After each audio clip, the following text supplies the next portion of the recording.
तर नमस्कार मंडळी, माझे ब्लॉग बघताय ना. तर काल रात्री बऱ्याच दिवसानंतर कॉलेजच्या मित्रांसोबत पार्टी करायचा बेत आखला होता.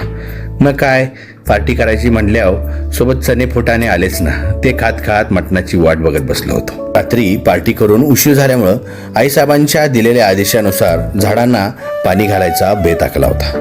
मग काय सकाळी टेरेसवर जाऊन हिरव्यागार झाडांना पाणी घालत घालत त्यांना आंघोळ घातल्यासारखं फील करत झाडांना पाणी घातलं. झाडांना पाणी घातल्यानंतर पुढमोर दिसणाऱ्या अजिंक्यतारा किल्ल्याकडे बघत 350 वर्षापूर्वी बांधलेला किल्ला आजही दिमागात उभा आहे हे बघून मला अभिमान वाटला.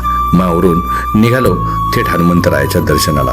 वाटेत हनुमंतरायाचं दर्शन घेऊन मी यापूर्वी ज्या ठिकाणी काम करत होतो तिथे जायचा निर्णय घेतला. मग गेल्यानंतर ऑफिसमध्ये संजय राऊत, अर्चना मॅडम, अजित आणि संजू यांची भेट झाली.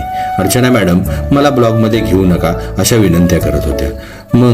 मग हे काम करताना दिसताना मला वेगळाच आनंद होत होता. मग मी मान हलवत मागे जायचा निर्णय घेतला. हे जाऊन बघतोय तर अर्चना मॅडम यांची मुलगी आईने डबा केला नसल्यामुळे अजितच्या डब्यावर ताव मारताना दिसली. मग ऑफिसच्या असलेल्या मागे जांभळाच्या झाडाकडे बघत जांभळं खायचा मोह का आवरेना 2-4 जांभळं खाल्ली. तेवढ्यात यश भाऊंचा मला फोन आला की पोलीस करमणूक केंद्र येथे आमचा एक स्टॉल आहे, तिथं आवश्यक भेट द्या. मग काय निघालो 45च्या स्पीडनं यश भाऊंना भेटायला.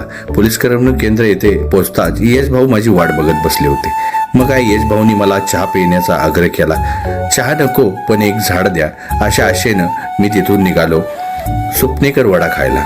सुपनेकर वडा येथे आल्यानंतर दादाला एक्स्ट्रा पैसे घे पण चटणी जास्त दे असं म्हणून एक पॅटीस आणि शाबू खात मी निघालो लस्सी प्यायला आबीच्या दुकानात.